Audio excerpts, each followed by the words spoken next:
నమస్తే, welcome to ATV. The donkey palace అనే ఒక కంపెనీ త్రూ కూడా డాంకీల పేరుతో, డాంకీ పాల పేరుతో కూడా వీళ్ళ భారీ ఎత్తున అయితే కుంభకోణం జరిగిందంటూ కూడా బాధితులు చాలామంది ఇక్కడ సోమాజిగూడ ప్రెస్ క్లబ్కి రావడం జరిగింది. అయితే తెలంగాణ, ఆంధ్రప్రదేశ్, మహారాష్ట్ర, తమిళనాడు, కర్ణాటక ఈ అన్ని రాష్ట్రాలలో కూడా చాలామంది దగ్గర 400 పైన ఫ్యామిలీలు కూడా ఇందులో ఇన్వెస్ట్మెంట్ చేసి కూడా మోసపోయామంటూ కూడా వాళ్ళు బాధపడుతూ ఉన్నారు. సో వాళ్ళతో పాటే మనతో పాటు ఉన్నారు. అన్న, మీ పేరేంటిది, ఎక్కడ నుండి మీరు అసలు? సార్, నా పేరు సాయిబాబు అండి. నేను బెంగళూరు నుంచి వచ్చాను. ఏంది మరి ఇప్పుడు అంటే ఈ డాంకీ పాలదని ఒక నడుస్తుంది, మీరు మోసపోయామంటున్నారు. సో అట్లా నమ్మారు. సో ఎంత ఇన్వెస్ట్మెంట్ చేశారు? యాక్చువల్లీ సార్, నేను ప్రైవేట్ కంపెనీలో జాబ్ చేస్తాను. సో నా స్నేహితులు కూడా కుప్పం మాకు దగ్గరలో ఉండటం వలన ఒక రైతు కుటుంబంలో నుంచి వాళ్ళు బాగా 20 సంవత్సరాల నుంచి నేను వెళ్ళి వస్తూ ఉండటం వలన కుప్పం నా స్నేహితులతో కలిసి ఇన్వెస్ట్మెంట్ చేశాను. వాళ్ళే అంతా చూసుకుంటూ ఉంటారు. అయితే నేను ఆదివారం సెలవు ఉన్నప్పుడు వెళ్తూ ఉండేవాడిని, చూస్తూ ఉండేవాడిని. అయితే ఫస్ట్ 3 నెలలు శాలరీలు బాగా వచ్చినాయి. సో దాంట్లో బాగా ఇంట్రెస్ట్ చూపించి నేను 26 లక్షలు పెట్టాను. నా స్నేహితులంతా కలిపి వాళ్ళకి 26 లక్షలు, టోటల్ 52 లక్షలు పెట్టాను. నేను పెట్టాను, నా స్నేహితులు 26 లక్షలు, టోటల్ 52 లక్షలు పెట్టాను సార్.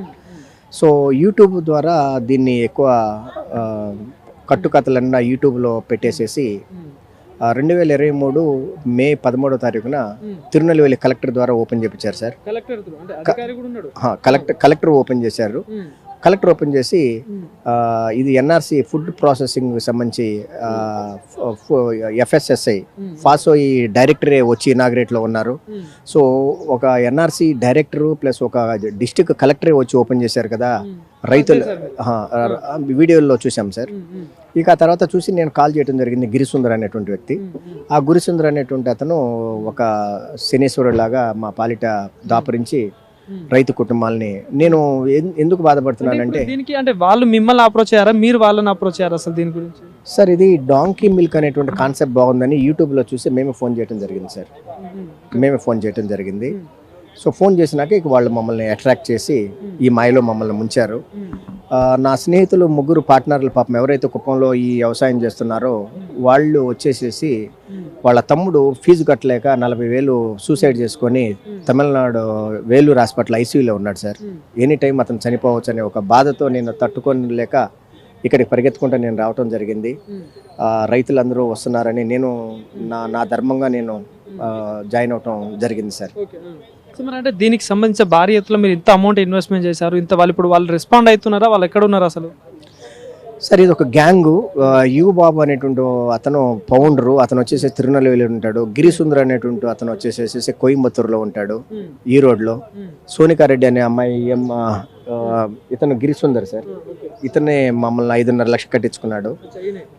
సోనికారెడ్డి అనేటువంటి అమ్మాయి, ఈ అమ్మాయి సోనికారెడ్డి. ఈ అమ్మాయి యు బాబు, ఇతనే మెయిన్. చాలా అన్నిటికీ మూల కారకుడు ఇతనే. తర్వాత మాట్లాడారు వీళ్ళలో? నేను ఇతనితో మాట్లాడటం జరిగింది సార్. ఇతనితో చాలా నమ్మకంగా మీకు 6 నెలల్లో మీరు పెట్టిన ఇన్వెస్ట్మెంట్ మొత్తం డబుల్ అయిపోతుంది. ప్లస్ మేము ఒకటే ఆలోచించాం సార్, ఒక రైతులుగా, ఒక రైతు బిడ్డగా ఏం ఆలోచించానంటే, మనము పాల మీద పెట్టుబడి పెడుతున్నాము. పాలు అనేటువంటివి సమాజానికి ఉపయోగపడతాయి. ఇమ్యూనిటీ, చిన్నపిల్లలకి గాడిద పాలు ఇమ్యూనిటీ అనేటువంటి ఒక కాన్సెప్ట్తో రైతులతో నేను జతగా చేయటం జరిగింది. కానీ ఇది పెద్ద ఫ్రాడ్, మోసము, కుంభకోణం. అసలు గాడిద పాలకి అసలు లైసెన్సే లేదు సార్. వీళ్ళు ఇదంతా మీరు ముందు చూసుకోలేదు అంటే? మరి ఇదంతా ముందు అప్పుడు యూట్యూబ్లో తెలియదు. గాడిద పాలు అనేటువంటి దానికి అసలు లైసెన్సే లేదు సార్. వీళ్ళు పెట్ యానిమల్ అనేటువంటిది డాక్యుమెంట్ చూడండి. పెట్ యానిమల్ అనేటువంటి దాని మీద తీసుకొని ఈ గాడిద పాల బిజినెస్ని వీళ్ళు స్టార్ట్ చేయడం జరిగింది. ఇవన్నీ మాకు తర్వాత తెలియటం జరిగింది. సో తెలిసిన కానీ మరి ఎవరైనా కలిసారా అంటే పోలీసులు కానీ, ఇప్పుడు పెద్ద అధికారులు, కలెక్టర్ కూడా వచ్చారంటున్నారు ఇనాగ్రేషన్. మరి అట్లాంటి వాళ్ళు ఎవరైనా అప్రోచ్ అయ్యారా? మరి తిరునెల్వేలి కలెక్టర్ గారి దగ్గర కంప్లైంట్ చేయడం జరిగింది, కార్తికేయన్ గారికి, పోయిన సంవత్సరం. ఆయన తర్వాత సెల్బరాసన్ సార్ అని ఎస్పీకి కంప్లైంట్ చేయడం జరిగింది. సెల్బరాసన్ గారు మాకు డిఎస్పీని మేడంని పంపించారు. మేడం 3 నెలలు పరిశోధన చేసి లాస్ట్లో ఈ కేసు మా వల్ల కాదు, మేమేం చేయలేము, మీరు మీ లోకల్ పోలీసులో కేసు పెట్టుకోండి అని మేడం చెప్పడం జరిగింది. సో దీనివల్ల మేము అంటే మీ స్టేట్లో వాళ్ళని కలిసారా మరి? ఇక తర్వాత అందరం మోసపోయామని ఆంధ్ర తెలంగాణ రైతు సోదరులు అందరం కలిసి ఎట్లాగైనా సరే దీన్ని ఒక దగ్గరికి తీసుకురావాలని ఈరోజు సోమాజిగూడ ప్రెస్ క్లబ్కి మా ఈశ్వర్జీ గారు, మా రైతు సోదరులు, మా మల్లేష్ గారు, మా తెలంగాణ మా స్నేహితులతో కలిసి న్యాయం జరుగుతుంది. ఇక్కడ రేవంత్ రెడ్డి సార్ మాకు న్యాయం చేస్తారు. రేవంత్ రెడ్డి సార్ రైతు బాంధవుడు అనేటువంటి ఒక నమ్మకంతో మేము మీ టీవీ ద్వారా మేము రిక్వెస్ట్ చేస్తున్నాం సార్. ఎన్ని ఫ్యామిలీస్ ఉన్నాయి సార్ మొత్తం ఇందులో, అసలు ఎంత అమౌంట్? తెలంగాణ ఆంధ్ర రైతులు 400 కుటుంబాలు రోడ్డున పడ్డాయి సార్. దయచేసి ఈ 100 కోట్ల కుంభకోణానికి చెందినటువంటి ఈ 5గురిని ఒకసారి పిలిచి విచారించి ఎందుకు ఇట్లా రైతులకు మోసం జరిగింది వాళ్ళని మేము ఎన్నోసార్లు రిక్వెస్ట్ చేసుకున్నాం సార్. మీరు హైదరాబాద్ రండి, మీరు విజయవాడ రండి. వాళ్ళు వాట్సాప్లో రిప్లై ఇస్తారు సార్ 3 రోజులకి 4 రోజులకి. మీరు దయచేసి రండి, మీరు హైదరాబాద్ రండి, మీరు విజయవాడ రండి, రైతులతో కూర్చోండి, మాట్లాడండి. మీరు ఎప్పుడు ఇస్తామో చెప్పండి, సగమన్నా ఇస్తారా, పావన్నా ఇస్తారా, ఎంత ఇస్తారు, అసలు మీ దగ్గర ఎంత డబ్బులు ఉన్నాయి. వాళ్ళు ఈ నెల ఇస్తాము, ఈ వారం ఇస్తాము, డోంట్ వరీ అని అబద్ధాలు చెప్పుకొని ఒక గజ దొంగలాగా మాకు నిద్ర లేనటువంటి రాత్రులతో ఉండి మమ్మల్ని అందరినీ ఇంత మానసికంగా ఇబ్బంది పెడుతున్నాడు సార్. సార్ ఇంకోటి, ఇప్పుడు మీరు అమౌంట్ కట్టారు అంత అయిపోయింది అంటే ఏవైతే గాడిదలైనా మీకు వచ్చాయా మరి మీ దగ్గర? సార్ అంటే ఇప్పుడు గాడిదలు అంటే ఇప్పుడు వాటికి పోషణ ఎక్కువ సార్. అతను మాకు డబ్బులు ఇవ్వటం లేదు. ఒక గాడిదకి మేత వేయటానికి ఒక రోజుకి ఒక 100-200 రూపాయలు కావాలి. 60 గాడిదలు 70 గాడిదలు పెట్టుకుంటే ఒక రోజుకి 5,000-6,000 రూపాయలు కావాలి సార్. ఒక నెలకి 1,00,000 రూపాయలు గాడిదను పోషించడానికే పోతుంది సార్. సో సామాన్యమైన పేద రైతులు వాళ్ళు గాడిదలు ఎందుకు పెట్టుకున్నారు, గాడిద పాలు అమ్ముకొని ₹1 బతుకుదాము పొట్టదెరువు కానీ వాళ్ళు పెట్టుకున్నారు.